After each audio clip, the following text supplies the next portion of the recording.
масовия ром не гласува. Него не го интересува политика, понеже той е загубил надежда, загубил е изобщо дори нуждата да мисли за политика. Понеже дълги години му е казвано: ти не разбираш, ти не можеш, не трябва. България отново е в предизборна кампания. За 8-ми път през последните 5 години. Фокусът този път е върху новият играч на политическия терен Румен Радев и очакваната по-висока избирателна активност след масовите протести от миналата година. Но и за повече изборни измами. Ние обаче избираме да се фокусираме върху една вечна тема – етническата карта и как тя се използва за мобилизиране на електорат. Решаващ ли е етническия вод за изхода на изборите и опасни ли за стереотипите, които се създават? Гледаме данните. Това е демографската карта на България, показваща къде е концентрацията на етническите малцинства в страната. Ромската общност е основно в северозападна България и около Сливен, където традиционно първа политическа сила е ГЕРБ. Със сигурност го има стереотипа, може би е верен, че ГЕРБ зависят от ромските гласове. Да проверим. Иван Люцканов е човекът зад Землевеж. Занимава се с анализ и визуализация на данни. Тази инфографика ни показва как ГЕРБ всъщност не разчита на една конкретна етническа група в нито една от общините, в които се явява на избори. Ако съдим за това само по корелацията между резултата им по общини и дела на ромски етнос по общини, няма такава. Така смята и Михаил Мишев, ромски активист, родом от Сливен. Моя личен анализ показва, че гласовете в голяма степен се дублират, нали? Препокриват се с масовия глас на национално ниво. Хората си гласуват по убеждение и те са различни в общността. За мен въпросът не е толкова етнически, колкото социално-икономически. По-директна корелация между етнос и вод се вижда при турското население, концентрирано основно в югоизточна и североизточна България. Според данните на Землевеж, колкото повече турци живеят в дадена община, толкова по-вероятно е тя да гласува за АПС, партията на Ахмед Доган. Не толкова за новото ДПС на Делян Пеевски. ДПС ново начало има такива социоекономически индикатори, които могат да служат той да се предвиди до някаква степен по общини.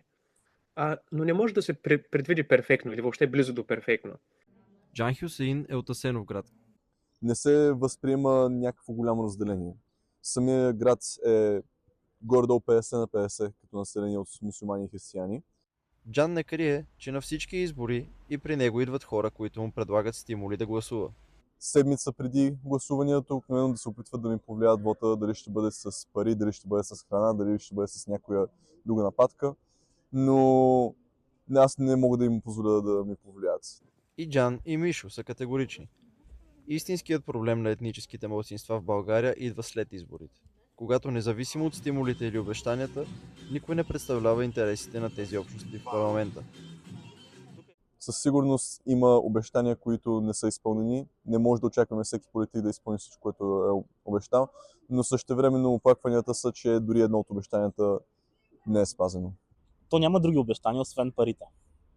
Сами разбирате, че единственият път, когато местни кандидати влизат в кварталите, то е много рядко и е обикновено буквално преди изборите.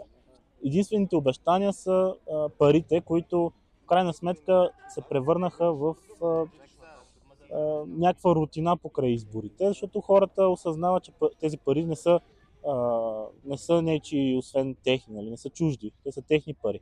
Хората съзнателно взимат парите, гласуват за когото искат или изобщо не отиват да гласуват. Бих казал, че се взима като даденост, като вод, който може лесно да се промени, а не като вод, който трябва да се бъде уважен с същите права. Въпросът е кой седи зад тези процеси и кой трябва да бъде отговорен. Разбирате колко смешно звучи да твърдим, че хората от ромските квартали сами си вадят парите от джобовете, да си купуват гласове. От това нещо имат изгода партиите и политиците. Те имат нужда да препознават вътрешен враг, за да могат да мобилизират подкрепа. И най-лесният вътрешен враг, това бяха ромите. И когато заловим и вкараме в затвора 3 души, които са били мидълмените, хора, които са купували и продавали гласове, ние в крайна сметка какво правим? Режем само пръста на змията, а не главата.